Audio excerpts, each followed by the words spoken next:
Hello friends, આજે આપણે જોયું કે ભાગીદારો વચ્ચે નફા નુકસાનની વહેંચણી કેવી રીતે કરવાની હોય છે, જેમાં તમને રકમની અંદર નફા નુકસાનનું પ્રમાણ આપેલું ન હોય અને તમારે કંઈક આ રીતે જે બેઝમાં ભાગીદાર આપેલો હોય છે એનો તમારે પ્રમાણ ધારી અને ત્યાર પછી એ બાકીના બે ભાગીદારનું પ્રમાણ ગોતવાનું હોય છે.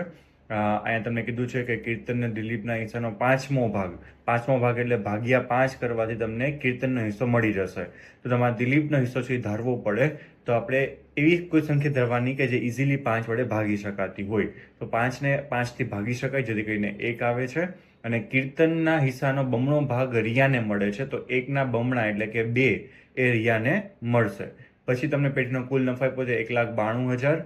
1,92,000ને નફા નુકસાનનું પ્રમાણ આપણે જે મળ્યું 2/5/1 એ નફા નુકસાનના પ્રમાણમાં વેચી નાખવાથી તમારા નફાની વહેંચણી થઈ જશે. ઘણી વખત તમને રકમમાં ડાયરેક્ટલી નફા નુકસાનનું પ્રમાણ આપી દીધું હોય છે અને તમારે ખાલી વહેંચણી કરવાની હોય છે. ત્યાર પછી ઉદાહરણ નંબર 6ની અંદર તમને આપેલું છે કે ભાગીદારોએ જે પ્રમાણ નક્કી કર્યું હતું નફા નુકસાનનું, એ નફા નુકસાનના પ્રમાણમાં નફો વેચવાને બદલે એ લોકોએ બીજા કોઈ પ્રમાણમાં નફો વેચી દીધો છે. બરાબર. તો અહીંયા તમે જોઈ શકો છો કે આપણે પહેલા સાચા પ્રમાણમાં 1,89,000 નફો છે એ મિલિંદ હેમત ને રસિક વચ્ચે નફો વેચવાનો હતો 1,89,000.